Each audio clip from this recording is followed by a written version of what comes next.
Well, hello, everyone. Welcome to the Faith Focus Weekly Discipleship Podcast. My name is Kevin Rogness, and I'm the Discipleship Director here at Faith Covenant Church. And right now we're in the midst of a multi-episode arc about the seasons of life. But before we delve further into that, I just want to remind you to make sure that you subscribe, whether on YouTube or any podcasting platform, just to make sure that you don't miss an episode. And also, as always, feel free to share this with a friend. So today, to continue those conversations about seasons of life, I am joined by our very own Pastor Char Rotfold. We love her dearly. She's wonderful. You've been in Faith Covenant for how many years now? A little over 28. Yeah. And how many of those on staff? A little over 24. Yeah. So she knows Faith very well. And if you know Faith, you know Char. So we're Unless you're newer to Faith. You may not know me very well yet. Yes, true. But yeah, she is an essential part of our congregation. And we're here to kind of discuss the seasons of life. So last week we discussed kind of those early childhood years from birth up to age 18. And this week, where are we going now? The young adult transition and the middle years. So young adult transition, 18 to 26-ish. And then the middle adult years, 27 to 45-ish. Yeah. These ones get a lot more nebulous in terms of where each one starts. And again, there's always overlap.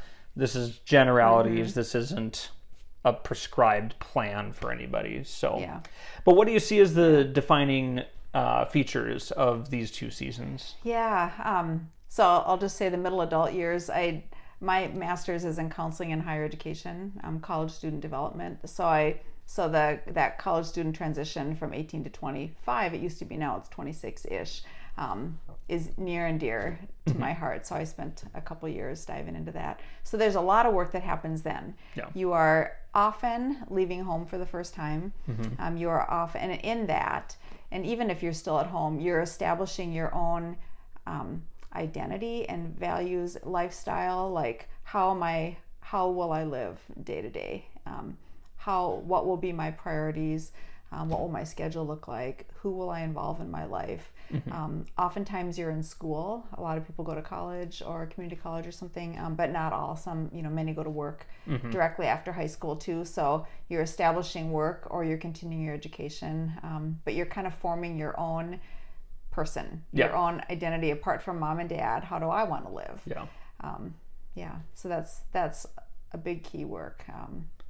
And then the next one is the midlife. Yeah. So those are the building years. So you're doing a lot of establishing. I guess if I could use one word, 18 to 25, you're establishing. Mm-hmm. You're establishing an initial foundation for your life. Mm-hmm. And then the building years, once things are largely established. I remember my 5-year high school reunion. So people were 23. Nobody was set. Some were done with school, some were not. Nobody was in there. One woman was married and had a child.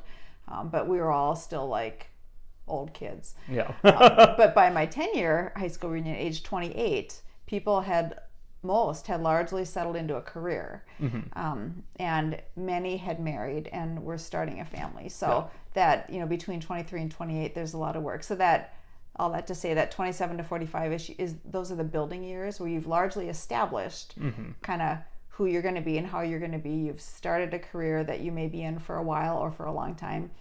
Perhaps you've gotten married. Perhaps you've settled into a church or a community or a group of people, and you're building. Mm-hmm. So you're advancing in your career. You're accumulating wealth. You're accumulating stuff. You're buying your first car, maybe.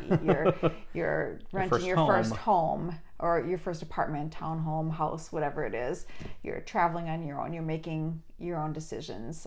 And for many people, they're starting a family. So you're establishing your family. Those are the parenting years. 27-ish to 45-ish, you are heavy raising kids. So you're pouring into career and you're pouring into kids. Yeah.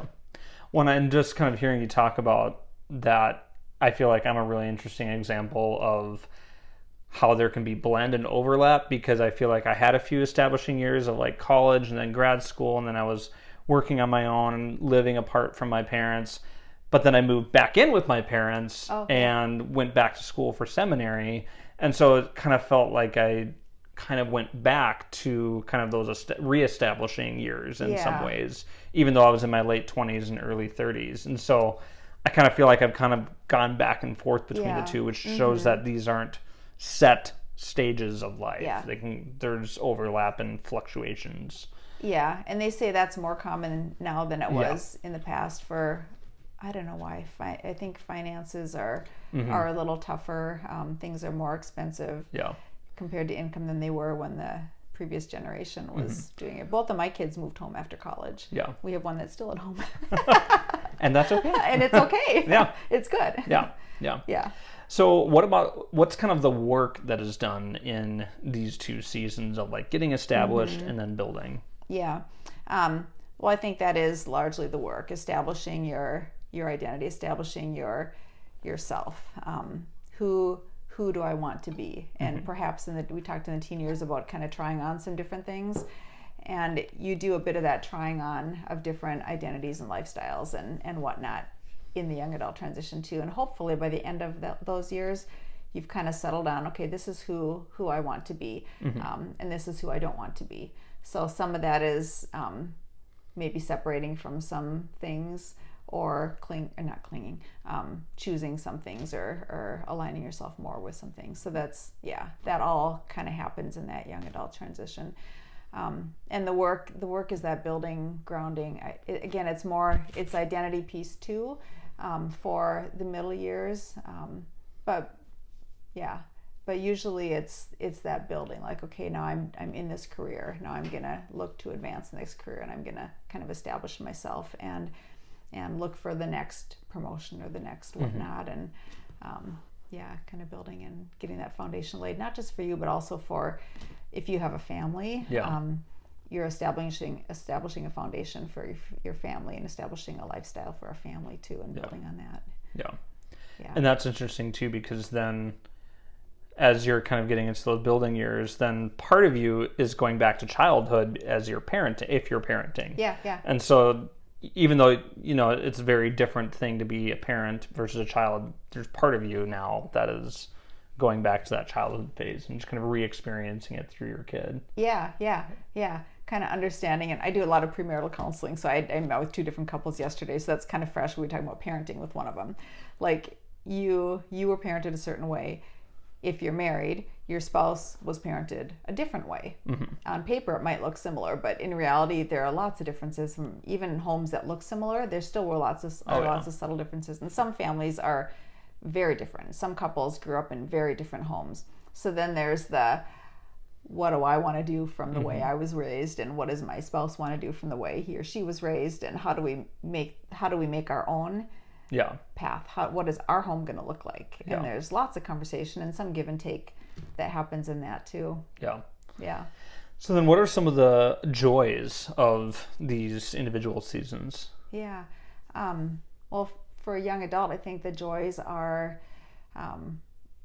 finding a career, setting into a career, which can be a joy for many. But for some it can be, oh shoot, I just went to school for this. I don't want to do this.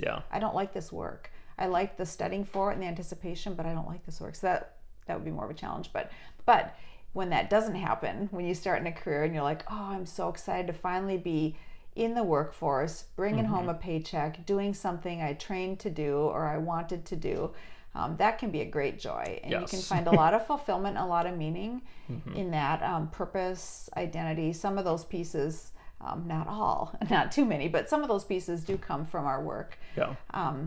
And relationships, people who get married, they've found somebody they love, and that's a great joy. I'm starting something new with this person, and we get to be together and we get to dream together, and that can be a great joy. For others, it's finding a hobby or a passion that they're interested in doing in their free time, or finding a group of people that these are my people. And that's super fun, and I look forward to Fridays and Saturdays and Sundays where I can be with these people. So, or travel. You have a little bit of your own money now, where you're not just traveling with your parents. You get to travel on your own where you want to go. So that can be some of that financial freedom in the adult years can be a great source of joy. Well, and that part of what you were saying really resonates with me, because like this is my first ministry job, and I trained, I went to school for several years for this, and so now I'm kind of finally, for the first time in my life in this past year, because I've been here about a year now, experiencing that joy of like, I've finally gotten to kind of where I feel I'm supposed to be. Yeah. And that's just, it's a relief and it's joyful. And so you can kind of tell which phase I'm in right now. Yeah. And we're so excited to have you here. Happy for you. Because I knew you before you started seminary. So it's super fun to watch. Yes. And what are some of the challenges of these seasons? I mean, obviously every season has plenty of challenges.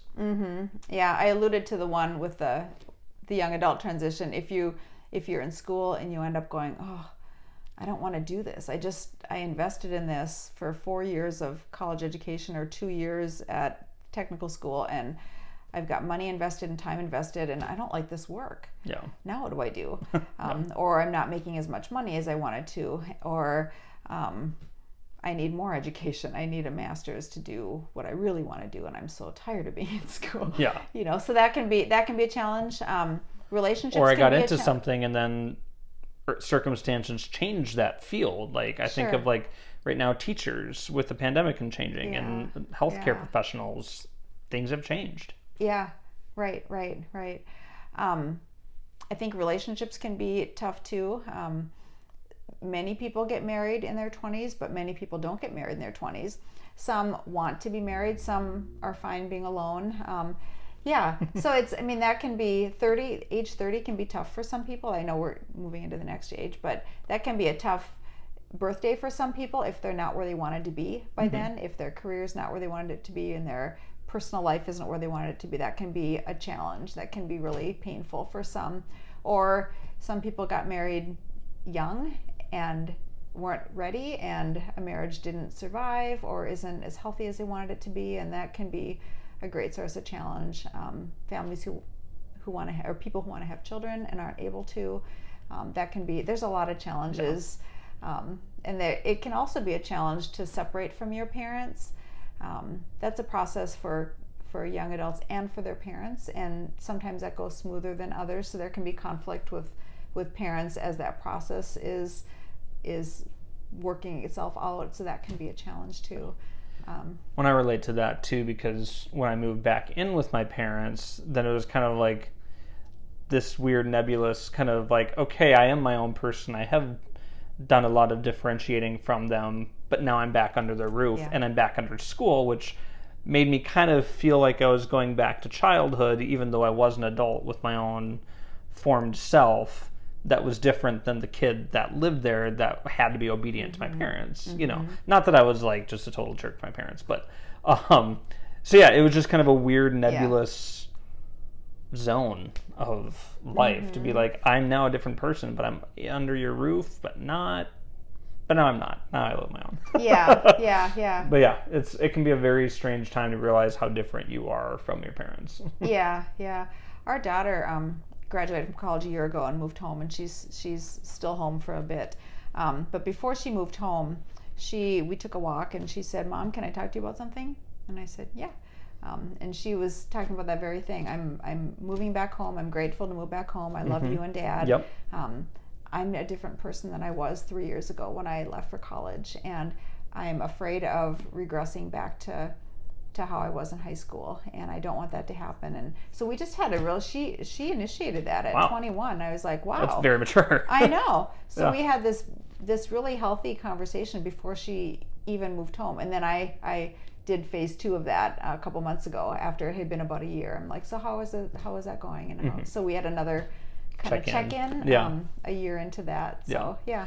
Well, I think that conversation needs to be more frequent, because it's more common for my generation to go back and live with parents for a time after education, just because of the way the housing market is and student loans and all that. So I think I'm really glad that you mentioned that, just because that's a really healthy example of a conversation that can and should happen and can be a really healthy one. Yeah. So. And I wish I could say that I initiated it, but I didn't. She did, which is even better. Power to you. So. Yeah. But challenges for those building years, those middle years, it can be overwhelming to be working full time and raising a family. If many people are in that season where it's the work-life balance. Even if you don't have kids, it's the work-life balance. How many hours do I want to spend with my job that I may love, or it just might demand a lot of hours. Yeah. and how do I balance that with time to myself, time with friends, time with a spouse, time with children, time with several children, running kids all over the place, parenting them well, and trying to sleep, and all of that. I love that you said trying to sleep. Yeah. Not necessarily succeeding, but trying anyway. Trying to sleep. Yeah. So just the balancing of a number of different hats that you wear in those middle years, and you're still building. So you're striving in your career, and you're moving, and you're advancing, and that often means you have more responsibility. Yeah. So you're carrying more in here too. You're not just necessarily doing work, but you're carrying people and decisions and more significant things in your head. Also, so the work is different as you get older and have more of that responsibility, and you also have often more money because you've gotten some raises through the years, which can be a good thing, and it can also be a challenge, to be wise with your money and to not get caught up in the materialism. I need a bigger this, I need more of this, I need another one of these, I need to travel all these places. So that can add stress too. Well, it can also be the stress of like, now I have children to provide for, so I have to save for braces, I have to save for their education, I have to save for this, I have to save for that, so you can feel constantly behind as well. Yeah. I'm glad I don't have kids. The parenting years are a huge source of joy, and there's also some challenge, just that overwhelm. Absolutely. But it's worth it. In our last episode, we talked about how comparison is a really challenging thing that a lot of kids deal with, and I think kind of the interesting thing about comparison as an adult is, I think a lot of adults compare themselves a little bit less to other people and compare themselves more to who they thought they would be or should be. At least I know I've kind of dealt with that, like, oh, I'm not where I thought I would be at this point when I was 25 or when I was 30, and so comparison's not always to other people, it's also kind of to yourself and where you think you should be or could be or wanted to be. You are mature for your age, because that's actually a big part of the midlife transition. Actually. I think that's the first time anybody's ever called me mature for my age. Well, there you go. But that's one of the key things we'll talk about next time with the midlife transition. That 45 to 65. That's a big piece of that one. Sure. So you have begun that process already. Looking back. So you're saying I'm getting old. Great, got it. I don't see any gray hairs my body, Kevin. Well, yeah. It's because I diet. No one. At age, how old are you? I'm 35. 35. Yeah. But like my dad has hardly any gray hair, so Wow. I think that bodes well for me. But don't they say it's your grandpa that, doesn't it skip a generation? I heard you got your hair from your mother. Is that not true? I don't know much about hair. I just cut it. I got my hair from my dad, actually, so I don't know. Yeah. My parents are aging well, so I'm not worried. And then what are some of the potential pitfalls of this? I mean, they kind of go along with some of the challenges, but what are some of the pitfalls or stopping points? The more we talk about pitfalls, the more I'm kind of defining it as getting stuck in an area. So the pitfall as a young adult would be, I don't want to grow up yet. I am not ready to adult. I don't want to adult. Yep. I still want to party if that's what you did as a young adult or as a kid. I still want to go be with my friends all the time. I don't really want to be responsible. I don't want to pay my own rent or a mortgage. Yeah, I want to support myself. Yeah. I still want to be like I was in college, and I don't want to grow up and be an adult. That can be a pitfall. Yeah. I would say a pitfall for someone in the building years is to focus on the building and the accumulation. The materialism, this is what our culture preaches, Yes. You get a raise. The best advice I got when I finished grad school was, or not the best, some advice I remember when I finished grad school was somebody came in and talked to our class and said, here's your temptation. You're going to get a raise, or you're going to get that first paycheck. You're going to buy a car. Yeah. You're going to get a raise. You're going to buy a house. You're going to get another raise. I'm going to buy another car, more expensive car. Yeah. You're going to get another raise. I'm going to buy a cabin or whatever. Yeah. And so you increase your keep lifestyle. living up to the budget. Yeah, and you never experience financial freedom because you keep your budget just as tight as it was when you had nothing. Instead of living, so that was, I just remember that. Keep margin don't spend all the new income you get. Yeah. Keep that margin, and then you can then you can give and you can share and you can be generous, and you don't have to worry about that. But the it's easier to be responsible with. Yeah. So I would say that's a pitfall is to just get caught up in that materialism cycle, accumulating more and more and more and more. I need a bigger barn. I need a bigger barn. I need another barn. I need 5 barns. I need, And that's a biblical reference. Char's not a farmer. So. No, I'm not. Not that it's a problem to be a farmer, but just right. Mm-hmm. Yeah. I thought I was going to say something about that, but what was it? It was something about the finance piece.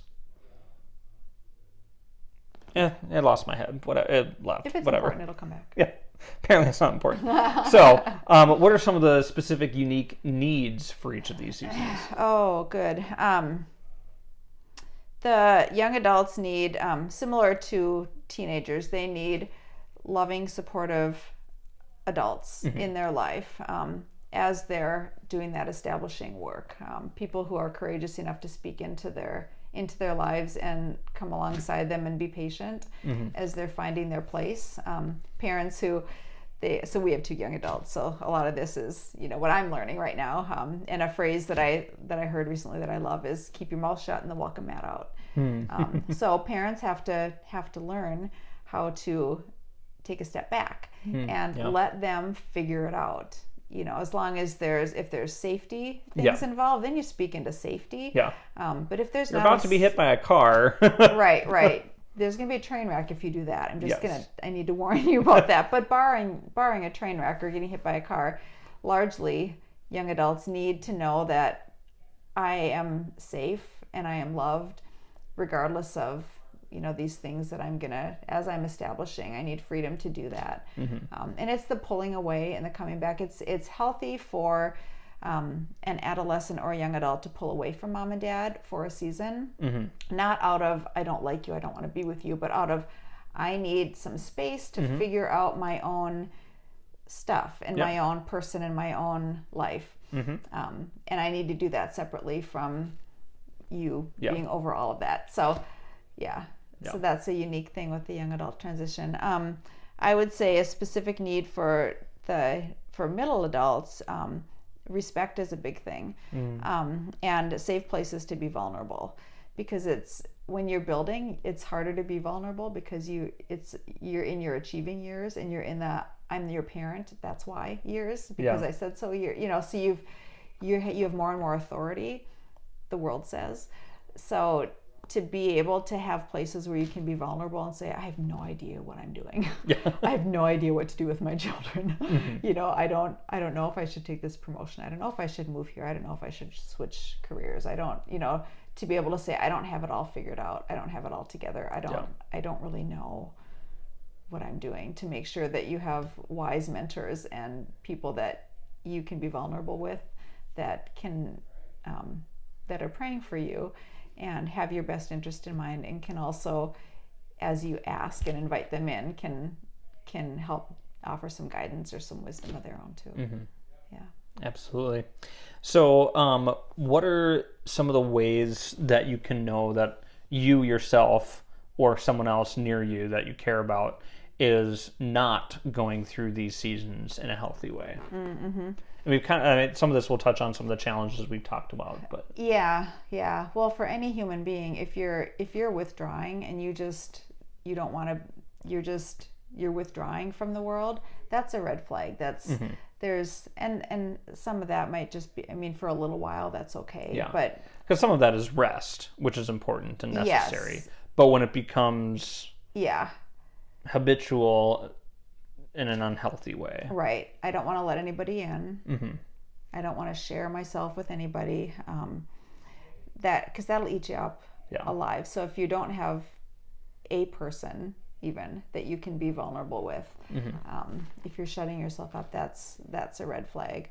A kid who just doesn't want to grow up and is making unhealthy choice after unhealthy choice after unhealthy choice, and they're in their mid-30s and they don't want to be responsible, or they're 40 and they don't want to be responsible. Well, that happens to some people, but that's not as it should be, right?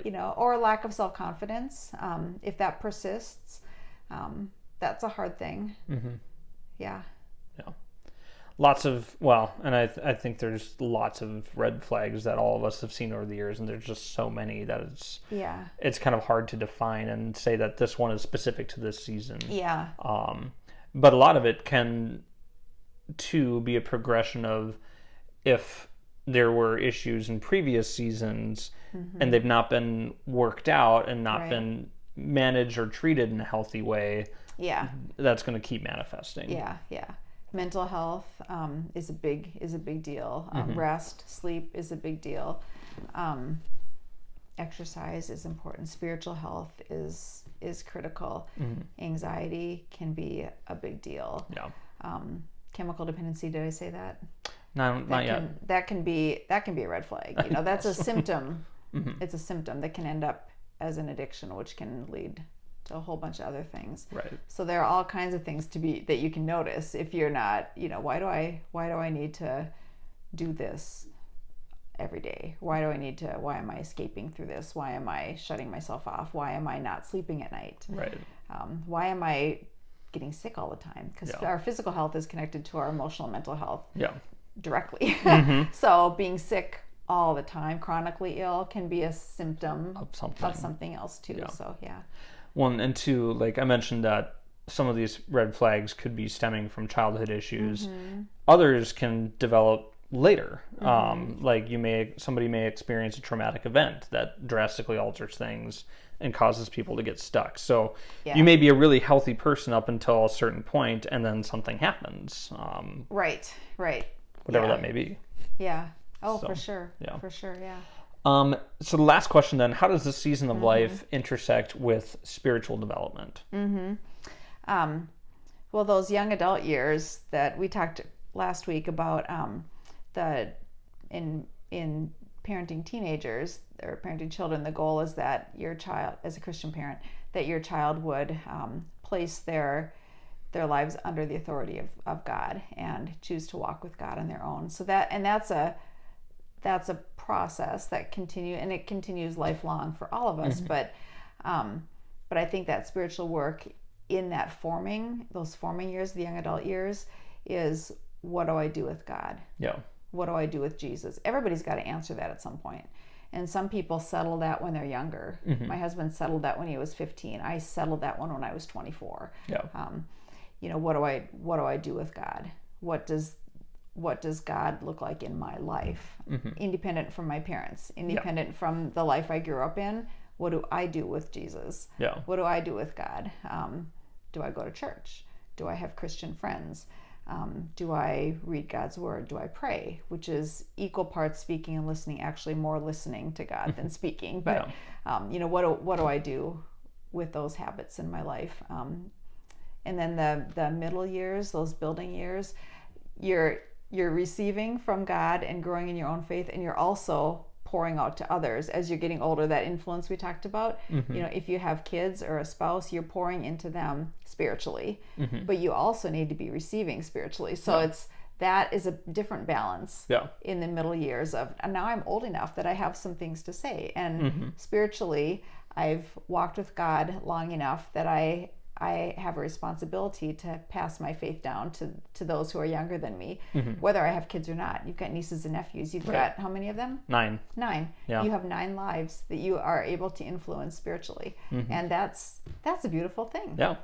You've walked with the Lord a while, and you get to share that with those little ones. Yeah. But you also, doesn't mean that you've arrived and you're done. And for any of us, for sure. So to do both, to make sure you're growing up and also handing down.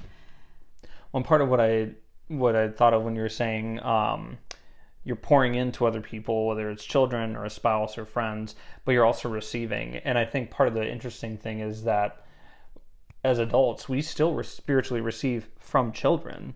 You realize things about childlike faith and childlike joy, and some of the simplicity of what we believe. I think that's part of why Jesus so frequently said, "Let the children come to me."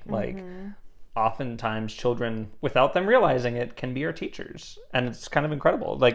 We just need to make sure that as adults that we don't close ourselves off from that opportunity and that ability to learn from children. Yeah. I'm glad you brought that up. That's an excellent point. It's a weird thing to realize when you can learn things from people that you think you're supposed to be teaching. Yeah. Huh. That reminds me, this is a little bit off topic, but hopefully it relates a bit. A book I read in seminary is called Hospitality and the Other, and they were talking about, what does hospitality look like? What is biblical hospitality? Is that Miroslav Volf? No. Oh, is it? I don't think so. Okay. He has a book on hospitality, though. Yeah. This is not Volf. Okay. But the author, it'll come to me probably as soon as we are done, was talking about hospitality, and I would say it's similar to teaching or passing things down, that we think of hospitality as I'm going to give to you, I'm going to pour out to you, and that's fine, that's a piece of it, but you're still on the top. You're still on the top, pouring down to somebody else. But so this author, whoever it was, talked about hospitality as equal parts receiving, being willing to receive the hospitality of somebody else, being able to be on the receiving end of someone from a different faith, a different culture, a different generation, a different career, whatever, you name it. Receiving from somebody else, placing yourself in someone else's home, in someone else's world, in the life of a child. That's equal parts being hospitable, or equal parts, I think, being taught. Yeah. Teaching or being taught. Yeah, I like that. Yeah. Any last pieces that you want to share about these seasons of life? Be gracious to yourself. Yes. Be gracious to yourself. Yeah, I'm learning that. And don't compare. I mean, everyone is on a journey, and none of us have arrived. We're all works in progress, or pieces of work, depending on how you want to say it. So always. Yeah. And I did remember the thing that I was going to say earlier about the financial piece. Yeah. Not that important. No, but Char was talking about, like, sometimes when you get that bigger paycheck, there's that desire to live up to that, and buy the newer car, buy the bigger house, and like sometimes it's wise to not do that, but sometimes you have to do that because your previous car is just breaking down. Absolutely. So we're not judging you if you're getting a raise and then you're moving into a new home because maybe your old home doesn't fit your needs anymore or whatever. Yeah. So sometimes you have to do that, but sometimes it's nice to just not live up to your means, because then you have a lot more margin, which is always nice. Yeah. So excellent point. That's all we have for us today, I think, unless you have any last words for us. But all right. Well, we will join you next week, and we'll get into a conversation about what's after the middle, which is something else. Yeah. Yeah. All right. Well, thank you for listening and watching, and have a great day.